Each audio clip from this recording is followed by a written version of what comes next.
दोस्तों जब भी एक लड़का अपने कॉलेज से पास आउट होता है तो उसका और उसकी फैमिली का बस एक ही सपना होता है कि कैसे भी एक अच्छी जॉब मिल जाए जिससे वो अपने पैरों पर खड़ा हो सके और उसका और उसकी फैमिली का फ्यूचर सिक्योर हो पाए। और इन्हीं सपनों को लेकर जब वो घर से बाहर निकलता है तो वो ऐसी चीजों में फंस जाता है जैसे गलत जगह इन्वेस्ट करना, क्रेडिट कार्ड का ओवर यूज करके ऐसी चीजों को खरीदना जिसकी एक्चुअल में उसे कोई जरूरत ही नहीं है। एक इंसान जिसने अभी अभी कमाना शुरू किया है और उस टाइम जहां उसे SIP और इन्वेस्टिंग करनी थी वहां पर वो EMIs भरता रह जाता है और इसी EMIs और लोन के चक्कर में वो इतना बुरी तरीके से फंस जाता है कि वहां से बाहर निकलना उसे इम्पॉसिबल सा लगता है। The total money makeover book के ऑथर डेव रामसे के साथ भी कुछ ऐसा ही हुआ था। जब वो 26 साल के थे तो वो भी लोन्स और EMIs के चक्कर में आकर अपना सब कुछ गवा बैठे थे, लेकिन फिर उन्होंने कुछ ऐसे स्टेप्स को फॉलो किया जिससे वो कंगाल होने के बाद भी फिर से अमीर बन पाए। तो आज की इस वीडियो में मैं आपको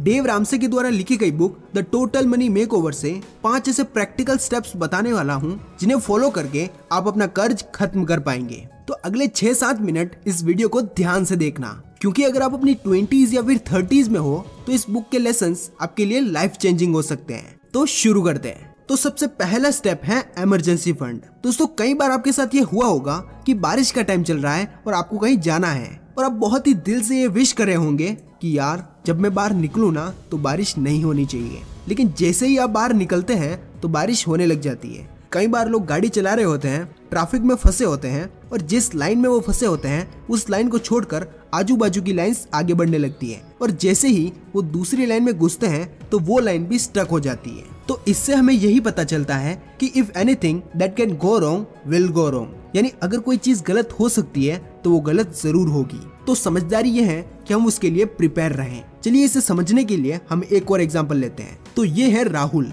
जो पहले बहुत ही इर्रेस्पॉन्सिबल था, लेकिन अब उसने डिसाइड किया कि वो अपनी लाइफ को चेंज करेगा और फाइनेंशियली फ्री होके दिखाएगा और अपना पैसा इधर उधर वेस्ट करने की बजाय सेव और इन्वेस्ट करेगा। राहुल अपनी कैलकुलेशन कर ही रहा होता है कि तभी उसके पापा की तबीयत खराब हो जाती है और उसने जो 2 लाख रुपए बचा के रखे थे वो सब खर्च हो जाते हैं और उसके बाद वो कभी भी सेव और इन्वेस्ट नहीं कर पाता। हम में से मैक्सिमम लोगों की हालत राहुल जैसी ही होती है। हम चाहते तो हैं सेव और इन्वेस्ट करना, लेकिन कोई ना कोई ऐसा खर्चा निकल ही आता है जिस वजह से हम कभी भी अपने प्लान को एग्जीक्यूट ही नहीं कर पाते। इसलिए डेव रामसे हमें ये इम्पोर्टेंट रूल बताते हैं कि मेक एन इमरजेंसी फंड, और इस इमरजेंसी फंड में आपको कम से कम $1000 यानी 85,000 रुपए रखने हैं और इस इमरजेंसी फंड को ऐसी जगह रखना है जहाँ पर आप इसे इजीली एक्सेस ना कर पाए। इन पैसों को ना तो आपको सेविंग्स अकाउंट में रखना है और ना ही कहीं इन्वेस्ट करना है। ऑथर अपने स्टूडेंट का एग्जाम्पल देते हुए कहते हैं कि उसने अपने $1000 को अपने घर में लगी फोटो फ्रेम के पीछे छिपा दिया ताकि जब इमरजेंसी आए तब वो उन पैसों को निकाल पाए। ये तरीका उसके लिए सिंपल और सेफ था और यही तरीका आप खुद भी यूज कर सकते हैं जिससे आपको क्रेडिट कार्ड या फिर किसी से उधार मांगने के भरोसे ना बैठना पड़े। लेकिन आपको ये भी ध्यान रखना है कि अपनी बर्थडे पार्टीज या फिर अपने घर के खर्च के लिए यूज नहीं करना है, और अगर किसी रीजन की वजह से यूज कर भी लिया तो जल्दी से जल्दी इसे रिफिल करने की कोशिश करनी है। ज्यादातर लोग अपने फाइनेंशियल जर्नी की शुरुआत इन्वेस्टिंग से करते हैं, जो कि ठीक है क्योंकि इन्वेस्टिंग करना जरूरी भी है, लेकिन ये आपका पहला स्टेप नहीं होना चाहिए। सोचो आपको अभी के अभी 1 घंटे के अंदर 50,000 रुपए चाहिए, तो क्या वो पैसा आप अपने इन्वेस्टमेंट अकाउंट से निकाल पाओगे? नहीं, उसके लिए आपको थोड़ा टाइम तो जरूर लगेगा। और ऐसे में अगर आपके पास इमरजेंसी फंड होगा तो इसके 2 फायदे हैं। पहली, आपकी पैसों को सेव करने और पैसों को जोड़ने की अच्छी आदत बनेगी, और दूसरी, इमरजेंसी सिचुएशन में आपको किसी के सामने हाथ नहीं फैलाने पड़ेंगे। So make an emergency fund fast. उसके बाद दूसरा स्टेप है कि आपके जितने भी लोन्स हैं होम लोन के अलावा उन्हें सबसे पहले पे करना है, क्योंकि दोस्तों आज हम ऐसे टाइम में जी रहे हैं जहाँ पर लोन्स और EMIs लेना काफी नॉर्मल हो चुका है। अगर आपको कोई भी चीज खरीदने का मन कर रहा है और आपके पास पैसे नहीं है तो भी आप उसे ले सकते हो। पे करने का टाइम जब आएगा तब बाद में सोच लेंगे, अभी खरीद के लाइफ एंजॉय तो कर ले। लोग हमेशा यही सोचते हैं। ऑथर कहते हैं कि अगर आपके लोन्स आपकी इनकम की 30% से भी ज्यादा है तो आप फाइनेंशियली आउट ऑफ शेप हो। अब देखो दोस्तों, टू बी ऑनेस्ट मुझे भी ये पता है कि अगर हमें आगे बढ़ना है और अपना और अपने बच्चों का फ्यूचर सिक्योर करना है तो हमें कहीं ना कहीं लोन का सहारा तो लेना ही पड़ेगा, और इसमें कोई बुराई भी नहीं है। लेकिन दिक्कत तब आती है जब आप इस ट्रैप में फंसे ही रहते हो। इसीलिए आपको अपने लोन्स को पे ऑफ करने के लिए डेट स्नोबॉल मेथड का यूज करना चाहिए, जिसमें आपको एक पेपर लेना है और अपने सारे लोन्स को इंक्रीजिंग ऑर्डर में लिख देना है। यानी छोटे से बड़े ऑर्डर में लिखना है और सबसे पहले छोटा लोन खत्म करना है जो आपको बाकी लोन्स के लिए मोटिवेशन देगा और धीरे धीरे उस लिस्ट में से सारे लोन्स को पे ऑफ करके खत्म कर देना है, जिससे आप डेट फ्री रहोगे और अपने फ्यूचर के लिए प्लान कर पाओगे। इसके बाद अगला स्टेप आपको ये लेना है कि हर महीने आपको अपनी इनकम का 15% अपने रिटायरमेंट के लिए एलोकेट करना है। आपकी एज चाहे कितनी भी हो, चाहे अभी आप 18 साल के भी हो, तब भी आप अपने रिटायरमेंट के लिए इन्वेस्ट कर सकते हैं, क्योंकि जितना जल्दी आप शुरू करोगे फ्यूचर में आपको इसका बेनिफिट भी उतना ही ज्यादा मिलेगा। क्योंकि दोस्तों बहुत सारे लोग और खासकर हम इंडियंस अपने रिटायरमेंट के बारे में ज्यादा नहीं सोचते हैं, क्योंकि हमारे बच्चे हमारे रिटायरमेंट फंड होते हैं। लेकिन इससे होता यह है कि पेरेंट्स अपने बच्चों पर फाइनेंशियली डिपेंडेंट हो जाते हैं और बच्चे अपने पेरेंट्स पर डिपेंड रहते हैं और इसी से फैमिली प्रॉब्लम शुरू होती है। अपनी बुक में ऑथर टॉम और जेन नाम के एक मैरिड कपल का एग्जाम्पल देते हैं जो अपने मिड 40s में आ चुके थे और उन्होंने इस 15% के रूल को फॉलो करना तो दूर, उन्होंने पिछले 40 सालों में कोई इन्वेस्टमेंट नहीं की थी। और जब उन्हें बताया गया तो उन्हें पता चला कि हमारी रिटायरमेंट के लिए तो बैकअप प्लान ही नहीं है, ना कोई सेविंग्स है और ना ही कोई इन्वेस्टमेंट, जिससे वो पूरी तरीके से डर गए। लेकिन ऑथर ने उन्हें धीरे धीरे 15% इन्वेस्ट करने की सलाह दी। शुरुआत में उनके लिए करना आसान नहीं था। उन्होंने अपना पूरा फोकस लगाकर 15% इन्वेस्ट किया और ओवर द टाइम उन्हें अपने इन्वेस्टमेंट में ग्रोथ दिखी और अपने रिटायरमेंट तक आते आते उनके पास एक अच्छा खासा इन्वेस्टमेंट बास्केट बन चुका था।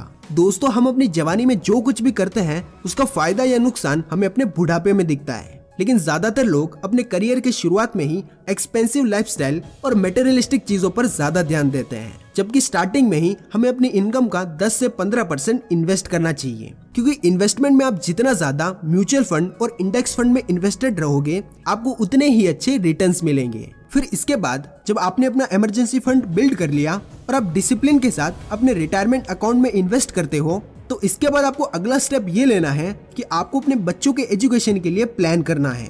अब हो सकता है कि अभी तक आपकी शादी भी ना हुई हो, लेकिन फिर भी ये प्लान ज्यादा जरूरी इसीलिए है क्योंकि सालों साल एजुकेशन की फीस बढ़ती ही जा रही है और आप पिछले 20-30 सालों का महंगाई का डेटा निकालोगे कि सबसे स्पीड में जो एक्सपेंसेस बढ़ रहे हैं वो एजुकेशन एक्सपेंसेस है। अमेरिका में तो एजुकेशन पहले से ही काफी एक्सपेंसिव है, जिसको मेजॉरिटी पेरेंट्स पहले से ही अफोर्ड नहीं कर पाते। इसीलिए वहाँ पर एजुकेशन लोन काफी कॉमन है, जिसे पे करते करते लोगों की आधी जिंदगी निकल जाती है। और ज्यादातर लोगों का अपनी 20s या फिर 30s में यही गोल होता है कि वो कैसे भी करके अपने एजुकेशन लोन को खत्म कर दें। और इसी एजुकेशन लोन के टेंशन में ज्यादातर लोग अपने करियर में सही डिसीजन भी नहीं ले पाते। तो इंडिया में भी एजुकेशन एक्सपेंसेस काफी तेजी से बढ़ रहा है, जिसको आगे जाकर काफी मिडिल क्लास पेरेंट्स अफोर्ड नहीं कर सकते। इसीलिए अगर आप अपनी इनकम में से 2 या 5% भी किसी म्यूचुअल फंड में इन्वेस्ट करते हो तो आपको पता भी नहीं चलेगा कि आपकी सैलरी में से कुछ डिडक्ट भी हो रहा है और लॉन्ग टर्म में वो काफी अच्छे अमाउंट में ग्रो हो जाएगा, जिससे आप अपने बच्चों को दुनिया में कहीं भी भेज सकते हो अच्छी एजुकेशन के लिए। लेकिन अगर आप ऐसा नहीं करते हो तो शायद आपके बच्चों को अपनी पूरी 20s या फिर 30s तक अपनी सैलरी का 20% से लेकर 50% तक एजुकेशन लोन में देना होगा। तो जिस एक्सपेंस को अभी आप अपनी 2 या 5% इनकम से पटा सकते हो, कंपाउंडिंग की पावर को यूज करके उसे फ्यूचर में आपके बच्चों को अपनी इनकम का 20 से 50% देना पड़ सकता है कंपाउंडिंग के खिलाफ जाकर। इसके बाद फाइनल स्टेप है grow your wealth and give, क्योंकि अब आपके पास इमरजेंसी फंड है, खुद का घर है, बच्चों के एजुकेशन के लिए पैसे जमा है और आपकी रिटायरमेंट अकाउंट में भी आप डिसिप्लिन के साथ इन्वेस्ट कर रहे हैं। तो अब आपको अपना ज्यादा time financial advisor, wealth manager, tax planner और ऐसे लोगों के साथ स्पेंड करना है जो आपकी वेल्थ को ग्रो करने में हेल्प करें। और फिर उसके बाद आप अपने पैसिव इनकम से अपने शौक की चीजें खरीद सकते हो। जैसे आपको कोई कार खरीदनी है, नया फोन खरीदना है या फिर एक नई एप्पल वॉच खरीदनी है, तो आप उसे बाय कर सकते हो क्योंकि अभी आप उसे कम्प्लीटली अफोर्ड कर सकते हो, ना कि लोन पर लेते हो। क्योंकि दोस्तों आज के टाइम में पूरी दुनिया दूसरों को इम्प्रेस करने में लगी है, खुद की हैप्पीनेस में कोई फोकस नहीं कर रहा। जैसे ही नया आईफोन आता है या फिर नई आई वॉच का मॉडल आता है तो लोग तुरंत उसे खरीद कर इंस्टा पे और व्हाट्सएप पे स्टोरी डालते हैं, #new iPhone, gift to myself, सिर्फ और सिर्फ दूसरों को दिखाने के लिए। और ऐसे लोग ऑथर को और मुझको भी मिसअंडरस्टैंड करते हैं कि मैं लोगों को उनकी लाइफ एंजॉय करने के लिए मना करता हूँ। लेकिन सच ये है कि अगर आप एक 35,000 की आई वॉच पहनते हो और उस वॉच से आपको ये पता चलता है कि आपकी स्ट्रेसफुल जॉब में आपका लंच ब्रेक कब खत्म हो रहा है, तो ऐसी वॉच पहनने का क्या फायदा।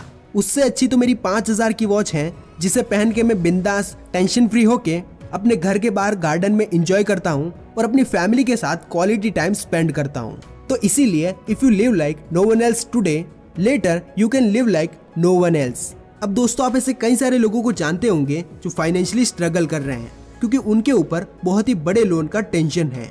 तो उस टाइम पर उनके दिमाग में ये आइडिया आएगा ही नहीं कि उन्हें कोई बुक पढ़ लेनी चाहिए या फिर यूट्यूब पर ऐसे वीडियोस देख लेने चाहिए जहां से उनको मोटिवेशन और इंस्पिरेशन मिल सके।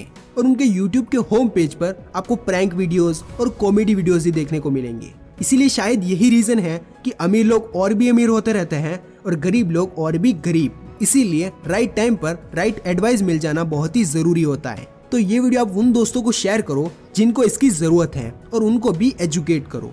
मैं मिलता हूँ आपको इसकी नेक्स्ट वीडियो में। तब तक के लिए अगर आप किसी टॉपिक के बारे में वीडियो चाहते हैं तो आप मुझे नीचे कमेंट सेक्शन में बता सकते हैं। बाय।